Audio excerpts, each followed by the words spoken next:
kang para prajurit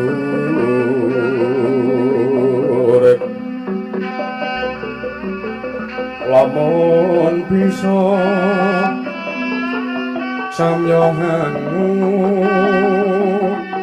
lato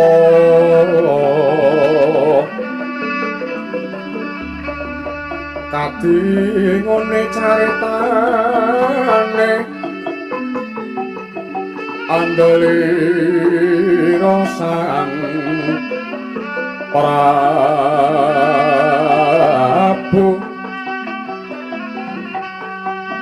sasrabaring mes mati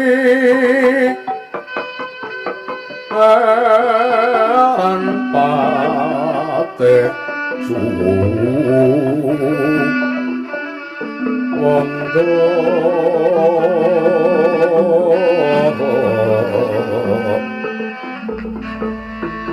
lelabuhan nipun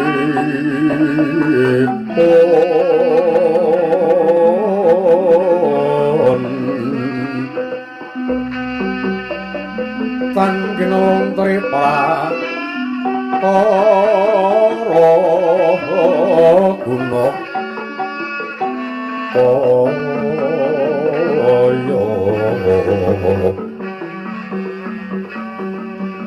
purun ingkang dengan nuwani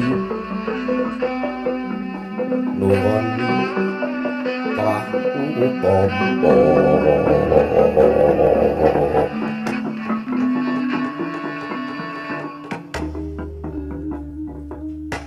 Mas Rama Sidam Sekaring Bawana Langgeng Mboya panglingkang prata ing kayuwangan mundharandir Bawana Sukma Wicara Narayana Yanata Ndrawati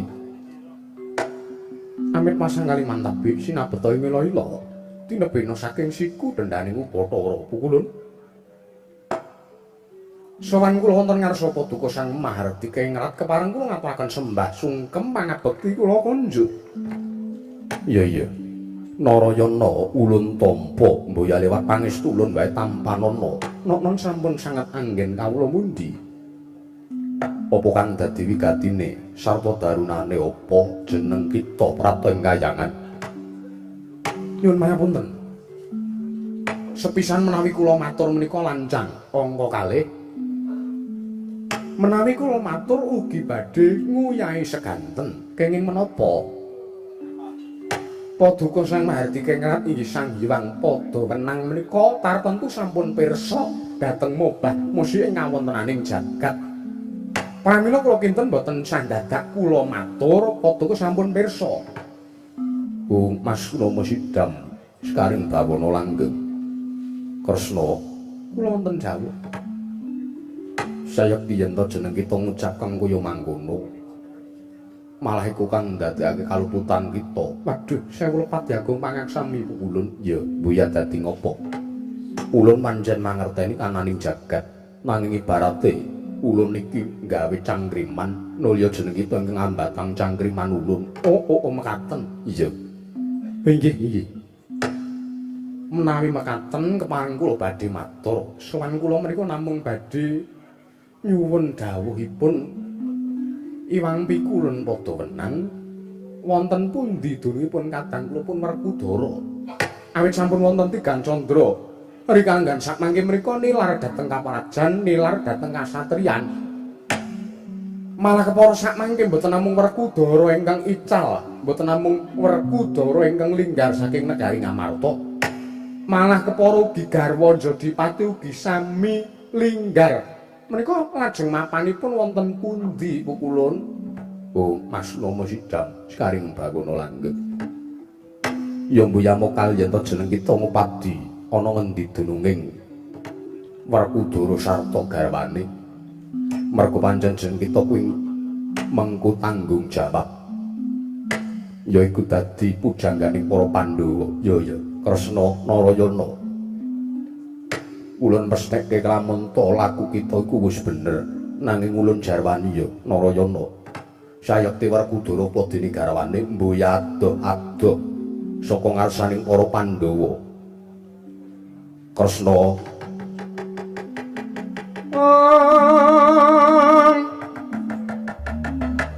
permara remang sumya ngambrang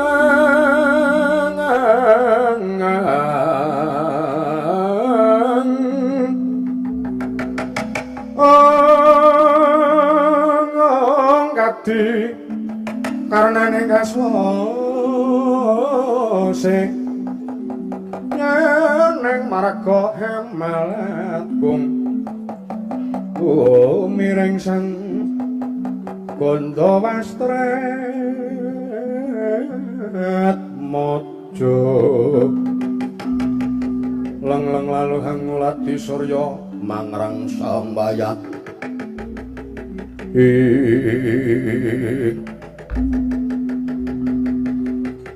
isaken dawuh menawi mekaten cumeplong rase manah kula kejaba saka iku jeneng ulun bakal titip kanugrahan iki paringna ngersaning para Pandhawa sarta kawula sak Prajanagara Ngamarta. Kanugrahan menapa?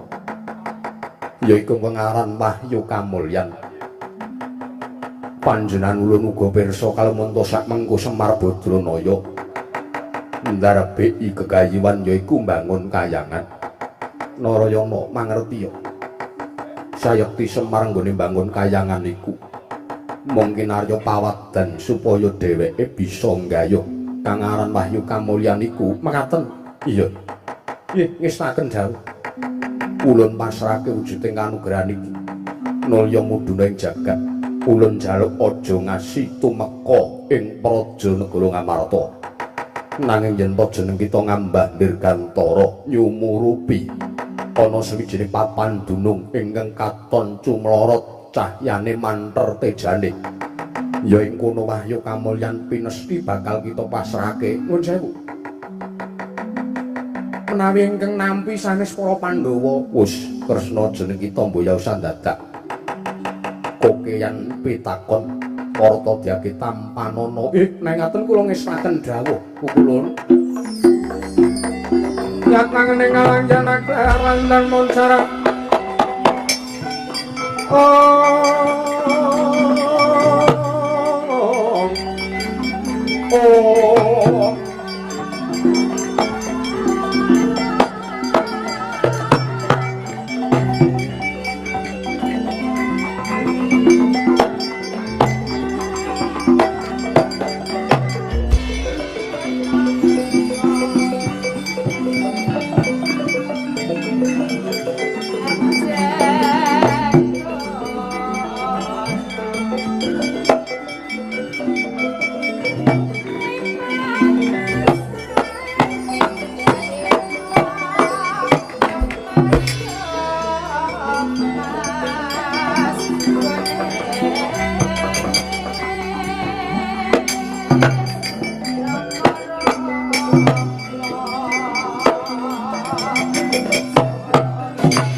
Nan siswa matur marang Risang Mahayogi Sang Wipra kadiparan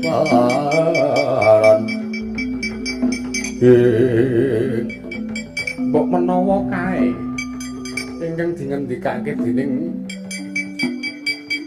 Iwang Pikulun padha wenang ya tak jujuke papan kae.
Iwang Candra wis mlewang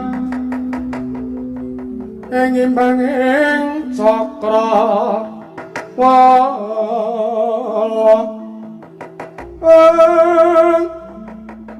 wancine mos kakat enjing arame swaraning soto kekuluruk sesawaran wetan soroting haruna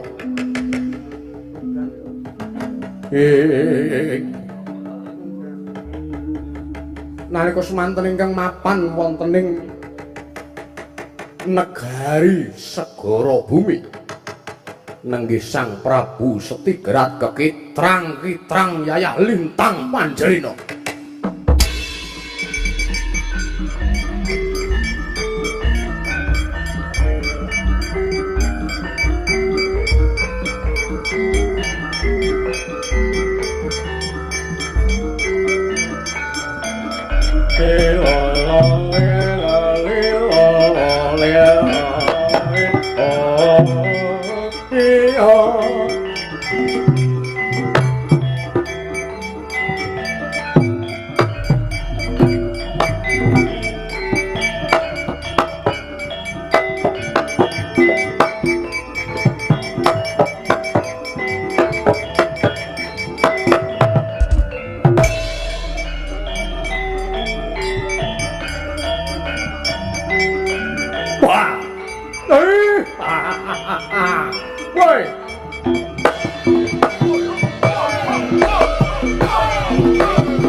nganggo sumber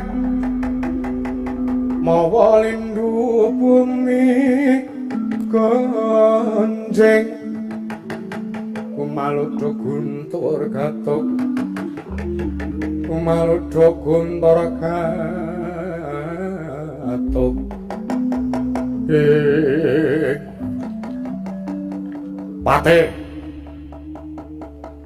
Pate Jirjatanaya kula wonten dawuh sinuwun. Piye? Kabul kawusanane. Anggonmu tak utus mboyong putri saka kesatrian Jodipati. Apa ya sasembadan?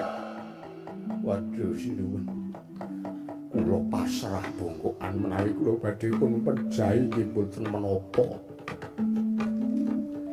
Aja muni kowe ora kasil. Mboyong putri Jodipati. Ya.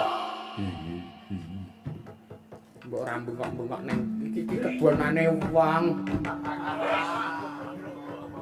Wayahe niki wayahe do sahur mas sampean bengak-bengok ning kebonane wong. Ya, Bet. Nggih. Wis jan wis piye iki kok? Men. Lho pangapunten. Kula gagar wigar tanantuk karya edan. Oke, wonten dawuh. Kok kaya Pak Kuwawi. Kok ora Pak Kuwawi. Oh. Pripun sinuwun Prabu Setigrat? Wah, ora lega rasane atiku. Yen to ora aku dhewe sing nguber nyang negara Ngamarta, yen to ora aku dhewe sing marani ning Satriyan Jodipati. Kersanipun. Tak rapate kok. Nggih, monggo.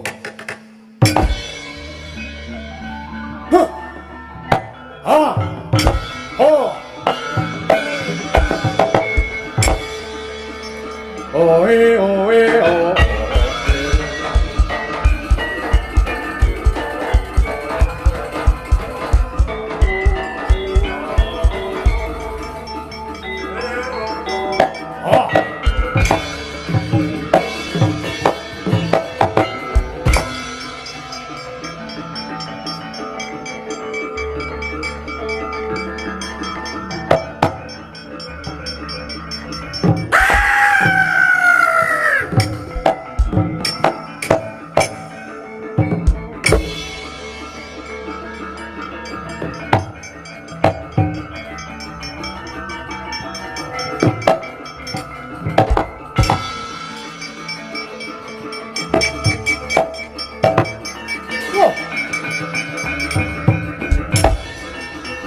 Dumawur mangawur pura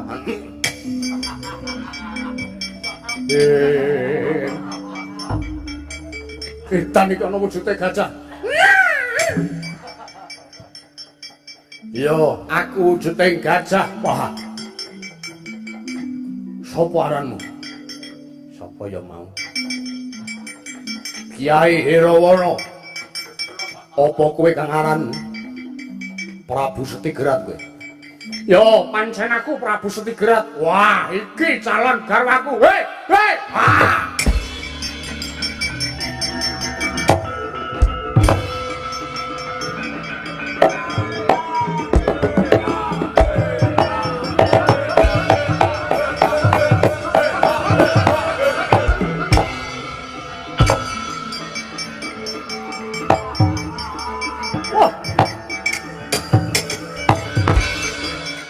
Piye? Nampa dawing dewa. Aku kenen gayuh wahyu kamulyan. Srana aku mbok wengku garwa edan iye. Menungsa ora tatanan. Kowe iki wujude kewan. Kowe iki wujude gajah. Lanang sisan. Sikile 5. Aku ki menungso, aku ki ratu lho, kowe aja ngregon-ngregoni lakuku. Minggir. Minggir nek ora gelem tak pateni. Aku sing duwe rasa welas asih karo dewa. Wah, edan. Wase kowe gelem ngrabi aku apa ora? Ah ora. Gelem ngrabi aku apa ora? Ora. Minggir. Minggir ora kowe. Menungso ora tatanan. Oh, lah wis nyelaki dawing dewa. Ora ketang klung kedheping peninggal, aku kudu daop karo kowe wegah. Aku isih waras. Aku isih waras. Aku isih waras. Tulung neh leganono neh. Padha lanange. Kowe kewan. Tulung neh. Dawing dewa ora ketang klung kedheping peninggal, kowe kudu ngrabeni aku terus kudu nyampuri aku. Wah! Gila nih! Gila nih! Ah, orang mau tak telale, tak gade kowe. Ah! Wah!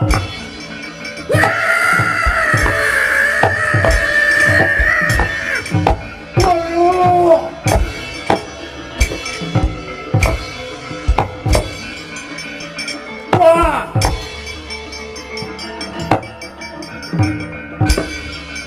Wah! Orang mabur nyemelangi tenan iki. Wah, kok tadi tuyak gajah duduk. Wah, edan wah. Melayu wae aku lek pitulungan.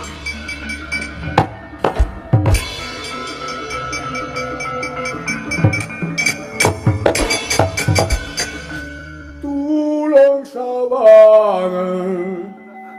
Sawangan aku sing nandang rindu. Wah, piye Kiai? Piye apane? Weruh dhewe. Ratu kae malah melayu ki piye? Wah, diuyak.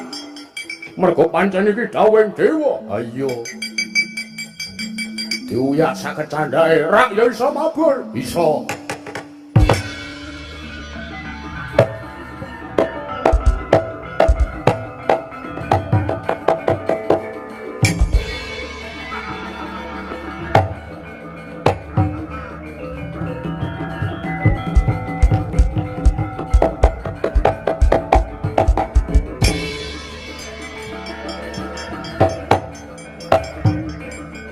Wah,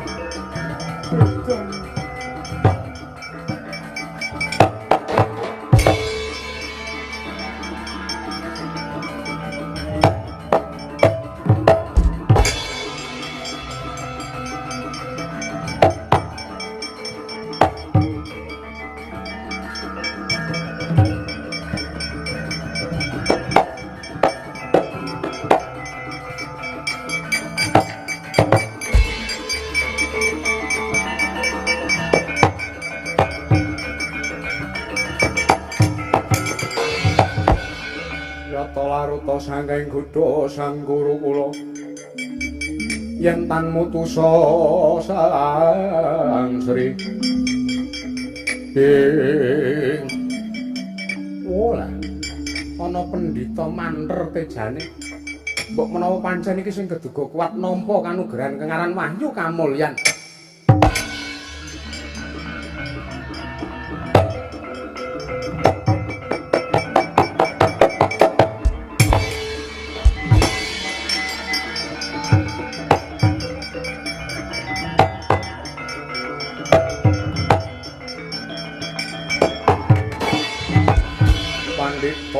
Kinarya wangsit pindha kombangi semadu sarining tawang Bumbawana langgeng sinunggi datanawrat ana daya pangaribawa ingkang tak tampa apa ingkang wis manjing ing angganing Begawan Jati Wasesa. Ah, kula nuwun, kula nuwun. Aduh, tenan tulungono aku penempuran.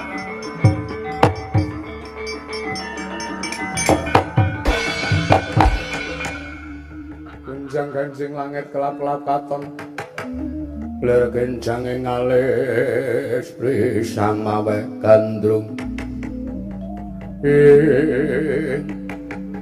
Nuwun sewu menika wonten Nalendra. Iya Penemban, tulung ana aku ngewel tenan aku. Penemban kowe sapa peparapmu Penemban? Iki sinuwun. Ing mriki pertapan Widara Payung kula pun Begawan Jatiwasesa. Begawan Jatiwasesa kowe inggih. Wonten wigatos menapa sinuwun lan sinten jejuluk Paduka? Aku Prabu Setigrat. Aku Ratu Negara Segara Bumi. Segara Bumi, iya. Prabu Setigrat, iya. Wonten wigatos menapa sinuwun?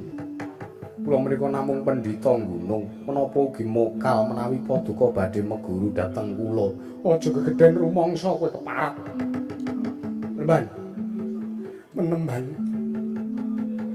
Aku tulungono Penemban. Aku tulungono, aku diuyak-uyak gajah, moko gajah lanang jalo dirabeni. Tulungono aku Penemban.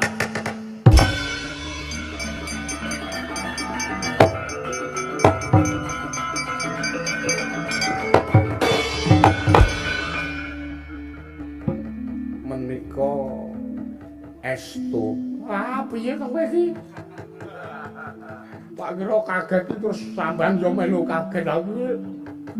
Inggih sinuwun Prabu Setigrat. Iya. Kula mun saged mangertosi. Ya. Terus pisanane iki seranane piye? Nuwun sewu. Gandeng panjenengan sampun rawuh mriki teges panjenengan nyuwun pitulungan kula. Ayo. Menawi kula dawuh supados lumarat wonten ing suwijining papan pernah ingkang namipun Padukuhan Karang Kadempel. Menapa Paduka kersa? Gelem. Terus aku nek wis tekan Karang Kadempel aku kudu piye? Kula aturi sungkem kelawan sawijining putri garwa Jodipati. Nah, apik. Pancen niatku ki ing ngarep aku bakal nguyak utawa bakal mboyong dhewe aku arep nyidra marang putri Jodipati. Malah iki kowe paring dawuh ngono kepasan yo katujeng nginu. Lah kok pas ngono lho. Wibawa Prabu Setigrat. Inggih sinuwun. Kula aturi sungkem dhateng Dewi Arimbi ingkang sakmenika mapan ing Karang Kadempel. Yo, jaluk pamit.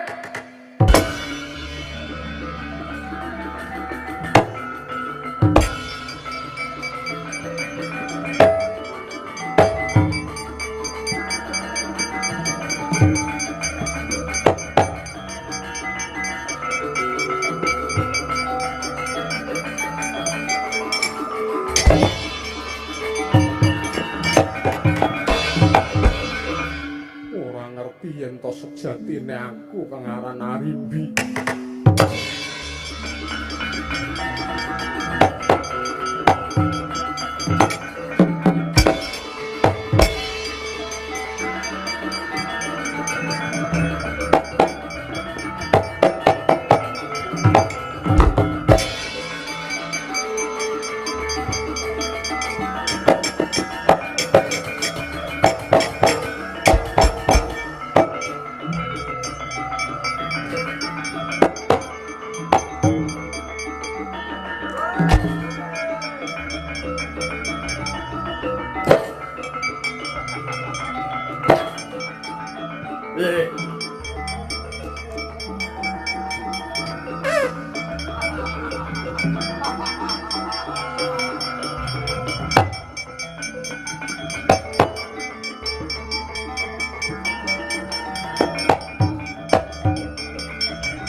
nalika den prayekna muire seka balik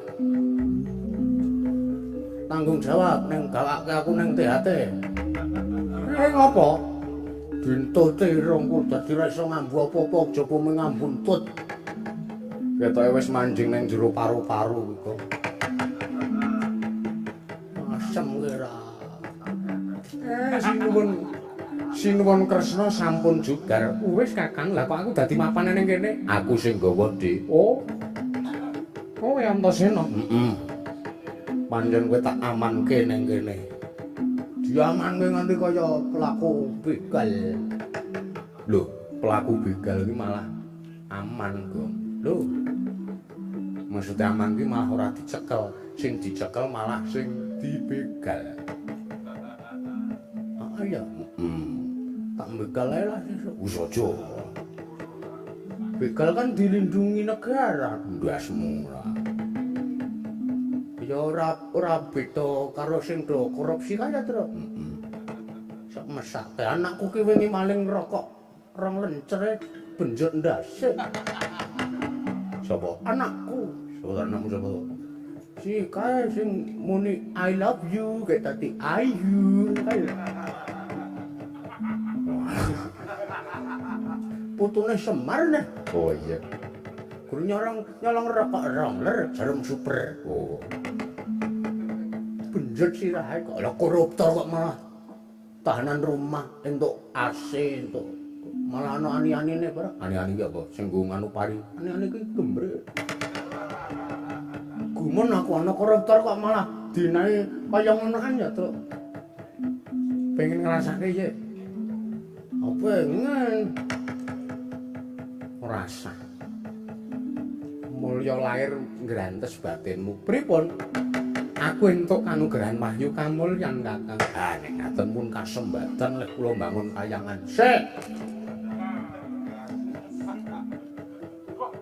aja waton bisa ngucap nek ngaten pun kasembatan iki bagi kayangan ora ngerti kene mah sing ketayalan ora ngerti Sinuwun Darwati ngraga sukma begitu Sinuwun Darwati sentuk wahyu kamulyan kok kowe terus iso ngeklaim hak cipta nek wis lakon bangun kayangan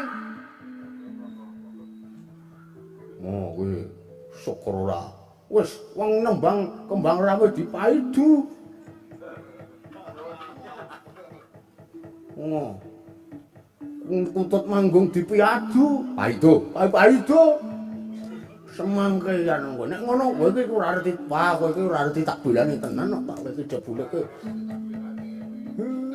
lakone iki Semar bangun kayangan dudu wahyu kamulyan Mas mangendika sing sak nyatane pripun ben kupinge niki krungu niki wah ora ngentat-ngentuk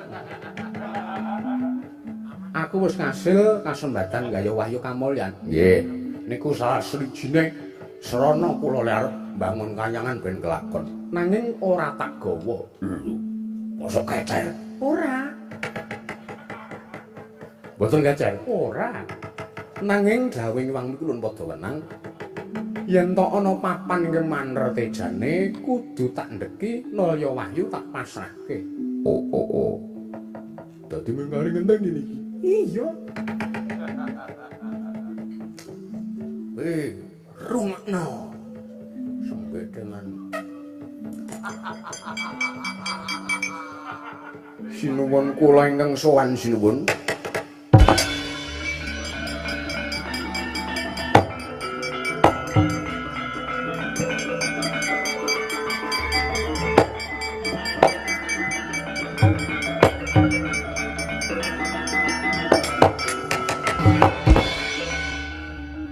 Pandhita Kinarya Wangsit hadir pindha kombang isep madu sarining tawang lho iki rak pendhita mau kae sampean tepang lah ya iki sing tak pasrahe wujuding wahyu kamulyan Kakang sinuwun pun tepangaken kula pun Begawan Jati Wasesa ing wingking saking pertapan Widara Payung Inggih leres paduka ingkang sampun paring wahyu kaliyan kula. Iya Penemban, inggih sinuwun Ndrawati. Penemban Jatiwasesa, inggih Kyai Semar. Ana apa mrebeki kelanata Ndrawati? Dawuhing dewa.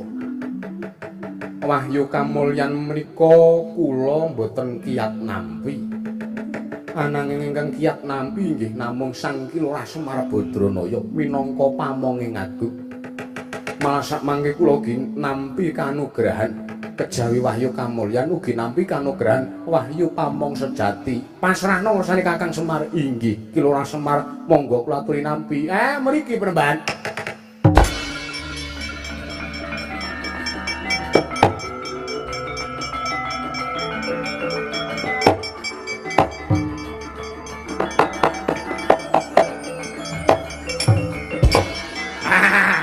Bangun kayangan, bangun kayangan.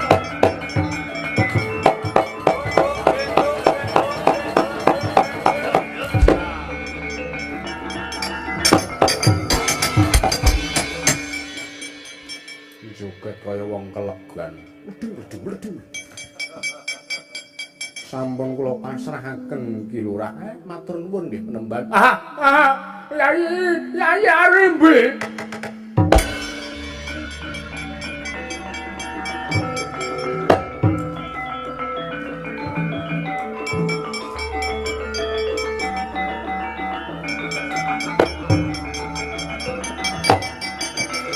Aduh, karo aku.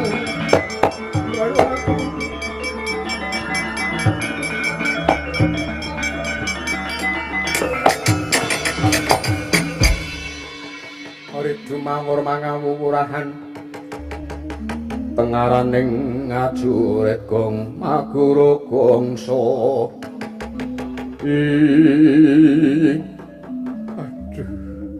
Wong ayu tak anti-anti jo pijer semaya wae.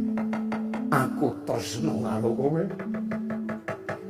Ukuraning tresna mono dudu bandha nanging lumiting asmara. Sapa kowe, Pak? Mbok. Seminggu ketarik nyorek jadwalku. Aduh Yai Arimbi. Udah Arimbi sih. Ora melek mongko ki Begawan Jatiwasesa. Iso iki ngleyang keteke iki. Meneng wae. Ya meneng. Aku meneng wae kok, Pak. Setan. Kowe lambalas kowe. Bocah kok.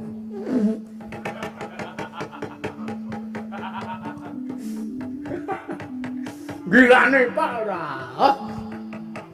Yai Arimbi, kelakon panjang aku njaluk tulung aku diuber-uber gajah. Aku diuber-uber gajah.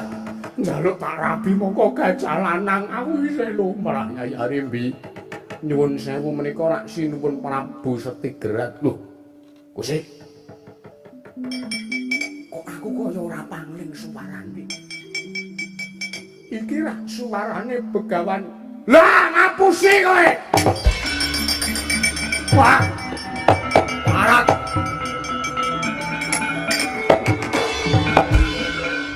Lungso ora tatanan. Wani ngapusi karo Prabu Setigrat.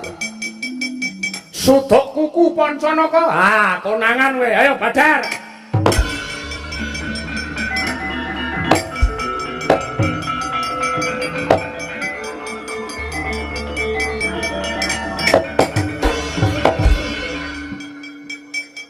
Ratu barang ki ngopo?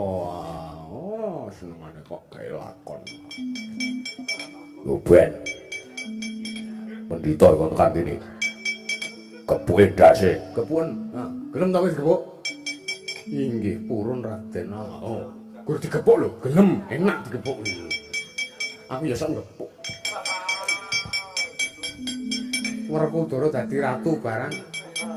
Begawan Jatiwasesa. Wonten dawuh Raden. Wis ngapusi karo aku. Jarine Karang Kadempel ning Arimbi. Lah kok malah kowe. Mbok disawang, Pak. parfume mamake Kakang Gatotkaca ki ora tau ganti, ora diambu. Wah, aripe.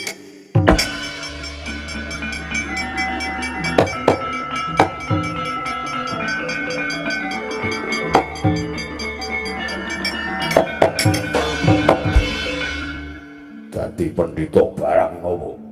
Dadi ratu barang ngopo? Yo ora dibayar kok dadi ratu barang. Ngel-ngelke wong wedok dadak munggah kayangan goleki. Diutus dewa dadi pendhita, wis dadi pendhita, mati piadu. Paidu. Syukur. Kon isa-isa kon mbah-mbah. Syukurlah.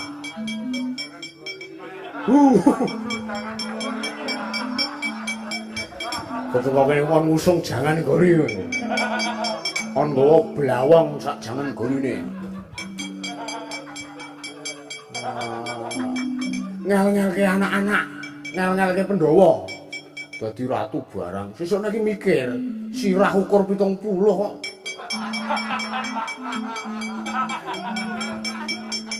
Edan. Ndas po gentong.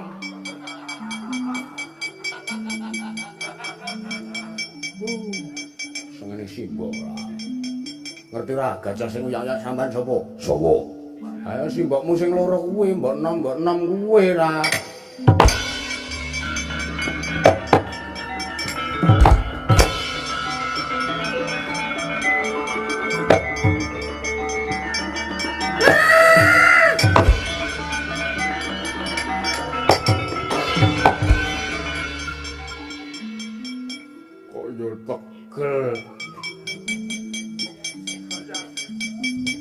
Kaya tegel.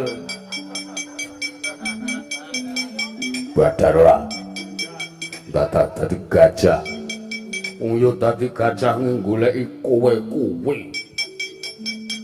Aku njaluk Torabi ki janjane wangsit sasmita atik.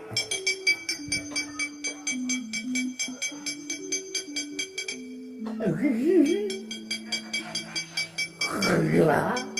Apa? Sing kae mau ngakon nggawa jangan gori. Terus iki rak loro iki isine loro ketok. Iki kon isah-isah karo kon ngepel.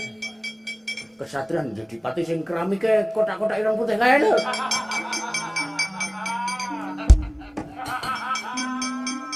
Kon ngepel. Aku ora tanggungan, aku ora tanggungan. Ono kae dan kabeh. Badar. Nggih.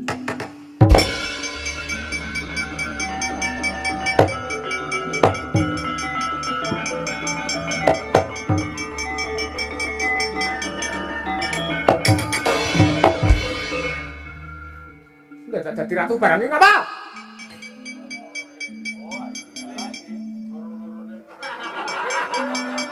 Ora saminat kuping. Wes.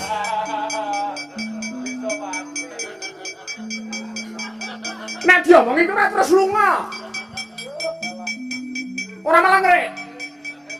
Gatel kok.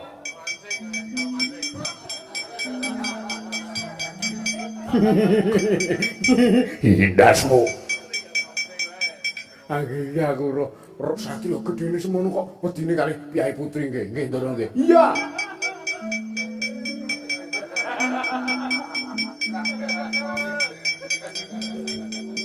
Mulih karepmu ora karepmu. Biyangane. Ayo mulai.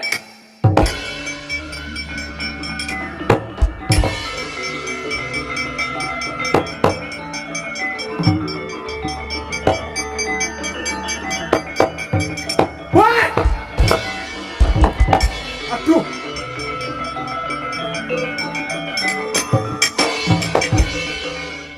Arep badar ora sampean? Arep badar ora? Arep badar ya. Bagus. Oh, alah. Oh, alah, Wan Arwan. Iblis lanat. Dadi patih barang penak dadi ratu kok. Penjalukane Werkudara. Gek dibayar pinten sampean? Wah, iya urung dibayar jare arep diamplopi kok. Asik gede.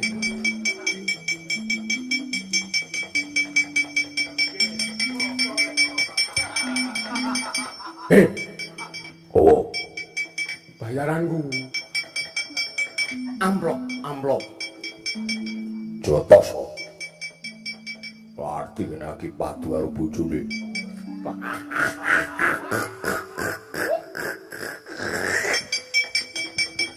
Syukur.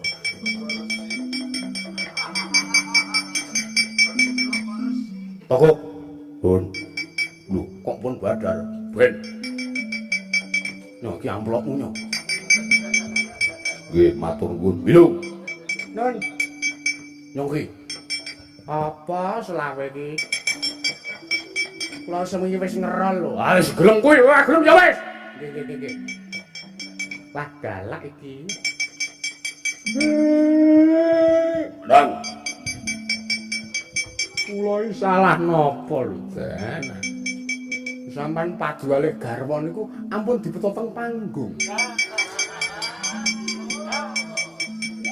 Luwih-luwih nganti ijen ora mangkat. Mau mergo padu kalih keng garwa. Aku ra wani ngantem kowe. Ampun. Semangkean. Kok terus sedrakem senengane ora. Mareka den prayekna semurire seka balik titiane gandayane trisunya purnama sasi oh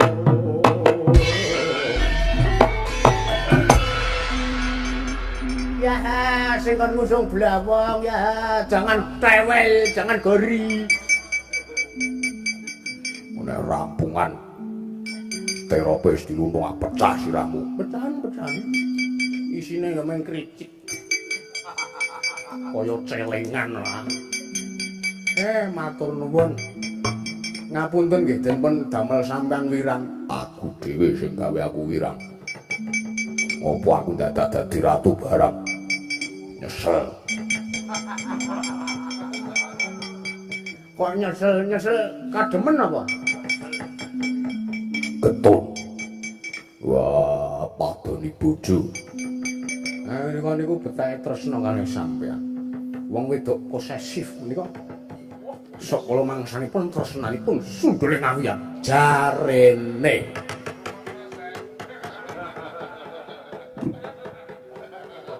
an beton karo aku Pak aku ki yo ngrumangsane nek aku ndoble ngene iki gek bojoku ki ayune ra jamak-jamak gek bojoku ki yo posesif karo aku ki meng betake bojoku ki ngincer pitikku pitikmu larang kabeh kok tenan ben cekap semanten atur kula wong pun entek lakone sepisan kula pun ngasembatan bangun kayangan ping pindhone